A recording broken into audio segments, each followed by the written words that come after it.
അഭിജിത്ത്, ഇന്നത്തെ ഈ പ്രവർത്തനം ഇതിനെക്കുറിച്ച് താങ്കൾ എങ്ങനെയാണ് കാണുന്നത്? രാവിലെ മുതൽ തന്നെ ഇവരുടെ ഈ ഐബോർഡ് പരിശോധനയും അതുപോലെ തന്നെ അതിനുശേഷമുള്ള വിലയിരുത്തൽ, ഇതേക്കുറിച്ചൊക്കെ താങ്കൾക്ക് കൂടുതൽ കാര്യങ്ങൾ അറിയാമല്ലോ, ഒന്ന് വിശദീകരിക്കുക അവിടുത്തെ കാലാവസ്ഥയും.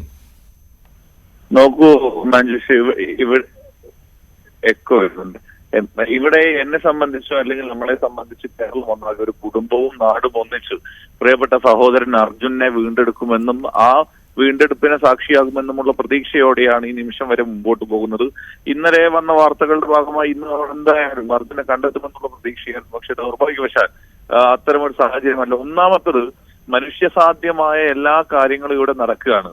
ഈ പല ചില കമന്റുകളൊക്കെ ഇപ്പൊ സാന്ദർഭികമായി സൂചിപ്പിക്കട്ടെ, സോഷ്യൽ മീഡിയ ഇടങ്ങളിലടക്കം നടത്തുന്ന കമന്റുകൾ നടത്തുന്ന ആളുകൾ ദയവ് ചെയ്ത് സാഹചര്യം മനസ്സിലാക്കണമെന്ന് അഭ്യർത്ഥിക്കുകയാണ്. നിങ്ങൾ നമ്മളുടെ കേരളത്തിലെ സാഹചര്യമോ കേരളത്തിൽ പെയ്യുന്ന മഴ പോലെ അല്ലെങ്കിൽ വെള്ളപ്പൊക്കം പോലെ ഒന്നുമല്ല ഇവിടെ. നിങ്ങൾ ഒരു 5 മിനിറ്റ് ഇവിടെ പെട്ടെന്നാണ് കാലാവസ്ഥ മാറുന്നതും അതികാഠിന്യമുള്ള മഴയാണ്. നിങ്ങൾ ഇവിടെ ഉണ്ടായിരുന്ന ആളുകളോട് ചോദിക്കുക, നിങ്ങളുടെ റിപ്പോർട്ടർമാരടക്കമുള്ള ആളുകൾ ഇവിടെ ഉണ്ടായിരുന്നല്ലോ.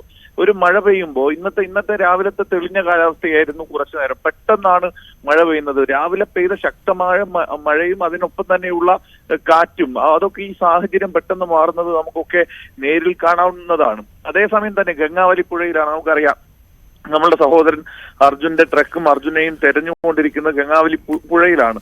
ആ പുഴയിലാകട്ടെ ഉള്ളൊഴുക്ക് അതികാഠിന്യമാണ്. അതികാഠിന്യം എന്ന് വെച്ചാൽ ഇന്ന് ബഹുമാന്യായ ശ്രീ ഇന്ദ്രപാലൻ, അദ്ദേഹമൊക്കെ അനുഭവ പരിചയമുള്ള അനുഭവ സമ്പത്തുള്ള ആർമിയിലെ റിട്ടയർഡ് മേജർ ആയിട്ടുള്ള ആളാണ്.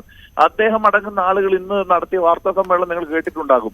ശരാശരി ഒരു മനുഷ്യൻ, ഒരു സ്കൂബ ഡൈവ് ചെയ്യുന്ന ഒരാൾക്ക് ഒരു പുഴയിൽ ഇറങ്ങുമ്പോൾ ആ പുഴയിൽ ഒരു 3 ഫീറ്റ്, അവരുടെ കണക്ക് വെച്ച് 3 ഫീറ്റാണ് അല്ലെങ്കിൽ അവരുടെ എന്താ പറയുക ആ ഒരു ശക്തി, ആ പുഴയിലെ ഒഴുക്കിന്റെ ശക്തി എങ്കിൽ നിലവിൽ ഇവിടെ 8ആണ്. ആ 3 8ആണ്. നിങ്ങൾ ആലോചിക്കണം, 2 തവണ സ്കൂബ ഡൈവേഴ്സ് ടെസ്റ്റിങ്ങിന് വേണ്ടി ചാടി അവർക്ക് തിരിച്ചു കയറേണ്ടി വന്നു. ആ രീതിയിൽ കുത്തി ഒഴുകുന്ന പുഴയാണ് ഇവിടത്തെ പുഴയിൽ.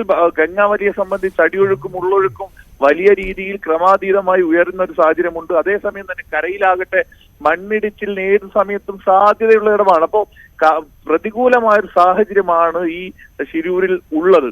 ആ ശിരൂരിലെ പ്രതികൂല കാലാവസ്ഥയിൽ നിന്നാണ് നമുക്ക് നമ്മളുടെ സഹോദരൻ അർജുനെ വീണ്ടെടുക്കേണ്ടത്. നോക്കൂ, നിങ്ങൾ 16-ാം തീയതി അർജുൻ അടങ്ങുന്ന അർജുന പോലും നമ്മൾക്ക് എന്താ പറയുക നഷ്ടമാകുന്ന രീതിയിലേക്ക്, അല്ലെങ്കിൽ അർജുനെ പോലും ഇപ്പോഴും നമ്മൾക്ക് കണ്ടെത്താൻ കഴിയാത്ത രീതിയിലേക്ക് ഒരു മണ്ണിടിച്ചിൽ ഉണ്ടാകുന്നു.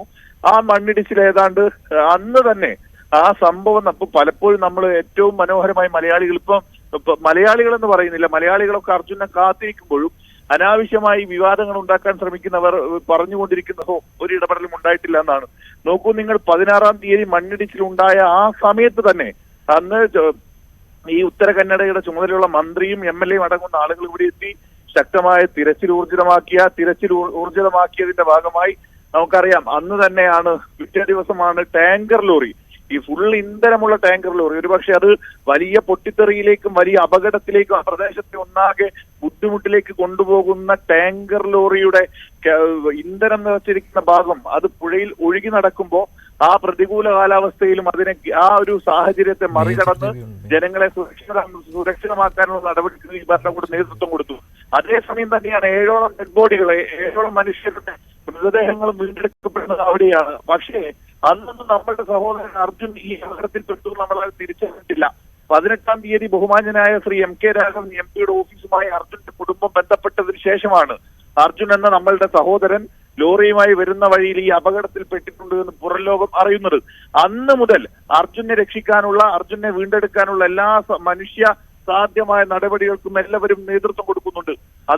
അന്ന് തൊട്ട് ബഹുമാന്യനായ കർണാടകയുടെ മുഖ്യമന്ത്രി സിദ്ധരാമയ്യയുമായും ഉപമുഖ്യമന്ത്രി DK ശിവകുമാറുമായും ഇവിടുത്തെ ഉദ്യോഗസ്ഥരുമായും ശ്രീ MK രാഘവൻ നിരന്തരം ഇടപെട്ടിട്ടുണ്ട്. അതേപോലെ തന്നെ കേരളത്തിന്റെ പ്രതിപക്ഷ നേതാവ് ശ്രീ VD സതീശൻ ഇടപെട്ടിട്ടുണ്ട്.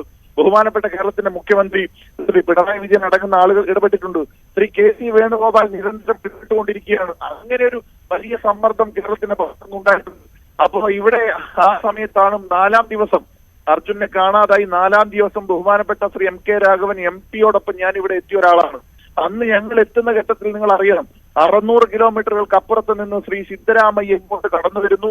അദ്ദേഹത്തിന്റെ കൂടെ ജില്ലയുടെ ചുമതലയുള്ള മന്ത്രി, അദ്ദേഹത്തിന്റെ കൂടെ റവന്യൂ മന്ത്രി, അദ്ദേഹത്തിന്റെ കൂടെ മറ്റ് വകുപ്പ് മന്ത്രിമാരടങ്ങുന്ന 4 മന്ത്രിമാരടങ്ങുന്ന സംഘം വരികയാണ്.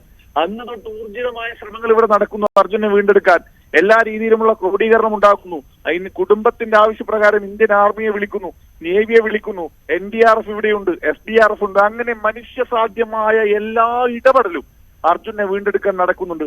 നോക്കൂ, അങ്ങനെ ഒരു കൃത്യമായ ഒരു ക്രോഡീകരണവും കാര്യങ്ങളും നടക്കുമ്പോൾ ഒരുപക്ഷെ ആ കുടുംബത്തിന്റെ വൈകാരികതയെ പോലും ചൂഷണം ചെയ്യാൻ പലരും തയ്യാറാവുകയാണ്. ആ അമ്മയുടെ, ആ ഭാര്യയുടെ, ആ സഹോദരിയുടെ ഒക്കെ എന്താ പറയുക, ആ സങ്കടത്തെ, അതിനെയൊക്കെ വൈകാരികതയെ ചൂഷണം ചെയ്ത് ചിലർ അനാവശ്യമായ പ്രചരണം നടത്തുന്നു. ഞാൻ ജിതിൻ ആ ദിവസം തന്നെ അർജുന്റെ സഹോദരി ഭർത്താവ് ജിതിൻ ഇവിടെ ഉണ്ടല്ലോ, ഞങ്ങളൊക്കെ ജിതിനുമായി ബന്ധപ്പെടുകയാണ്. ആ കുടുംബത്തിന് പോലും ഇല്ലാത്ത രീതിയിലുള്ള ആക്ഷേപങ്ങൾ പുറത്തു നിന്ന് ഇതുമായി ഒരു ബന്ധവുമില്ലാത്ത ആളുകൾ പർപ്പസ്ഫുള്ളി ഉണ്ടാക്കുന്നുവെന്ന് ഖേദകരമായി പറഞ്ഞു വെക്കുകയാണ്. ഇവിടെ കൃത്യമായ രക്ഷാപ്രവർത്തനം നടക്കുമ്പോൾ, അർജുനെ വീണ്ടെടുക്കാനുള്ള ശ്രമങ്ങൾ നടത്തുമ്പോൾ, പ്രതികൂല കാലാവസ്ഥയിലും ഇത്തരം പ്രവർത്തനങ്ങളെല്ലാം നടക്കുമ്പോൾ കുറ്റപ്പെടുത്താൻ മാത്രം ശ്രമിക്കുന്ന ആളുകൾ ദയവ് ചെയ്ത് ഈ ഒരു അവസരത്തെയൊന്നും, ഈ ഒരു സാഹചര്യത്തെയൊന്നും അങ്ങനെ സങ്കുചിതമായ താല്പര്യങ്ങൾ അടിച്ചേൽപ്പിക്കാനുള്ള ശരി അഭിജിത്ത്, അവിടുത്തെ ബ്രീഫിംഗിലും അതുപോലെ തന്നെ അവരുടെ ഒരു വിലയിരുത്തലിലും ഒക്കെ താങ്കൾ കൂടി പങ്കാളിയാണല്ലോ, താങ്കളെ കൂടി അറിയിക്കുന്നുണ്ട്. താങ്കളും അവിടെ ഈ മറ്റ് നേതാക്കളോടൊപ്പം താങ്കളെയും കാണുന്നുണ്ട്. ഇതിൽ ഈ നേവിക്ക് ഇനി ഇറങ്ങുവാൻ സാധിക്കുമോ ഇല്ലയോ എന്നുള്ള കാര്യത്തിലാണല്ലോ ഇപ്പോൾ ഒരു കൺഫ്യൂഷൻ നിൽക്കുന്നത്. അതിലെന്തെങ്കിലും പ്ലാൻ ബി ആയിട്ട് അവിടെ ആലോചന നടക്കുന്നുണ്ടോ? ഈ ഒഴുക്ക് നിയന്ത്രിക്കുന്നതിന് വേണ്ടി എന്തെങ്കിലും സംവിധാനങ്ങൾ? ഞാൻ നേരത്തെ സൂചിപ്പിച്ചു. ഇപ്പൊ ഈ കർണാടകയിലെ നിയമസഭാ സമ്മേളനം നടക്കുകയാണ്. ശ്രീ സിദ്ധരാമയ്യ കർണാടകയിൽ ഈ ഉത്തര കന്നഡയിൽ ശിരൂരിൽ നേരിട്ട് വന്നാണ്. സഭ നടക്കുന്ന ഘട്ടമാണെങ്കിൽ പോലും നിലവിലെ MLA സതീഷ് കുമാർ സെയിൽ ഇനി ഇവിടെ നിങ്ങൾ സഭയിലേക്കല്ല, ഈ പ്രവർത്തനങ്ങൾ ക്രോഡീകരിച്ച് ഇവിടെ ഉണ്ടാകണമെന്നും ഏകോപിപ്പിച്ച് ഉണ്ടാകണമെന്നും പറഞ്ഞതിന്റെ അടിസ്ഥാനത്തിൽ കഴിഞ്ഞ 10 ദിവസമായി ബഹുമാനപ്പെട്ട സ്ഥലം MLA സതീഷ് കുമാർ സെയിൽ ഇവിടെയുണ്ട്. ഒരുപക്ഷെ മാതൃകാപരമായി ഈ രക്ഷാപ്രവർത്തനങ്ങളെ കോർഡിനേറ്റ് ചെയ്ത് അദ്ദേഹം പോകുന്നു. ഇന്ന് ജില്ലാ കളക്ടറും ഈ സതീഷ് കുമാർ സെയിലും അടങ്ങുന്ന സംഘം ഇവിടെ നിൽക്കുമ്പോൾ തന്നെയാണ് നേരത്തെ ഞാൻ സൂചിപ്പിച്ചു, ഇന്ദ്രപാലൻ എന്ന് പറയുന്ന വളരെ സീനിയർ ആയിട്ടുള്ള മേജർ അദ്ദേഹം ഇവിടെ എത്തി, അദ്ദേഹത്തിന്റെ ടീം റിപ്പോർട്ട് കൊടുത്തു. മേജർ അവിടെ ഒരിക്കൽ കൂടി ഞാൻ സൂചിപ്പിക്കുന്നു, നമ്മൾ പ്രതീക്ഷിക്കുന്നതിനും അപ്പുറത്താണ് ഇവിടുത്തെ കുത്തൊഴുക്ക്. ഞാൻ പറഞ്ഞത് വീണ്ടും ആവർത്തിക്കുകയാണ്. ഒരു സ്കൂബ ഡൈവർ വെള്ളത്തിലേക്ക് ചാടണമെങ്കിൽ അതിന്റെ ഒഴുക്കിനൊരു അളവുണ്ട്. ആ നിശ്ചിത ഒഴുക്കിനേക്കാൾ ഇരട്ടിയിലധികം ഒഴുക്കാണ് ഇവിടെ ഉള്ളത്. അപ്പൊ സ്വാഭാവികമായിട്ട് അതിന്റെ ചില പരിമിതികളുണ്ട്. പക്ഷെ ആ പരിമിതികളെയും തരണം ചെയ്യാൻ കഴിയുന്ന കാര്യങ്ങൾ അവർ നോക്കൂ. ആധുനിക ഇന്ത്യൻ ആർമിയുടെ കയ്യിലടക്കമുള്ള ആധുനിക യന്ത്ര സാമഗ്രികളെല്ലാം ഇവിടെ കൊണ്ടുവന്നിരിക്കുന്നു. അതൊക്കെ വെച്ച് ടെസ്റ്റിംഗ് നടത്തുന്നു. സാധ്യമായ എല്ലാ കാര്യങ്ങളും ചെയ്യുകയാണ്. പക്ഷേ എന്തുകൊണ്ടോ കാലാവസ്ഥ നമുക്ക് പ്രതികൂലമാണ്. നമ്മൾ വിചാരിക്കാത്തതിനേക്കാൾ ഭീകരമായിട്ടുള്ളൊരു ഒഴുക്കും അഭിജിത്ത്, അതാണ് ഞാൻ ചോദിച്ചത്. അപ്പോൾ നാളെയും ഇങ്ങനെ തന്നെയാണെങ്കിൽ എന്തെങ്കിലും ഒരു പ്ലാൻ ബിയിലേക്ക് അവിടെ അവർ പോകുന്നുണ്ടോ? ഈ നേവിയുടെ ഒരു ഔദ്യോഗികമായ വിശദീകരണം ഇന്ന് കിട്ടിയിട്ടില്ല. ഈ ഒഴുക്ക് ഇങ്ങനെ തുടർന്നു കഴിഞ്ഞാൽ മുങ്ങൽ വിദഗ്ധർക്ക് എന്തായാലും ശ്രമിക്കാൻ പറ്റുകയില്ലല്ലോ. അപ്പോൾ ഒഴുക്കിനെ നിയന്ത്രിക്കുന്ന രീതിയിൽ എന്തെങ്കിലും അങ്ങനെ ഒരു പ്ലാൻ ബി നടക്കുന്നുണ്ടോ? ഒഴുക്കിനെ നിയന്ത്രിക്കാനും ആ പ്രദേശത്ത് നമ്മൾ കണ്ടെത്തേണ്ടുന്ന വസ്തു വീണ്ടെടുക്കാനുള്ള അല്ലെങ്കിൽ ട്രക്ക് പരിശോധിക്കാൻ വീണ്ടെടുക്കാനുള്ള മേഖലയിൽ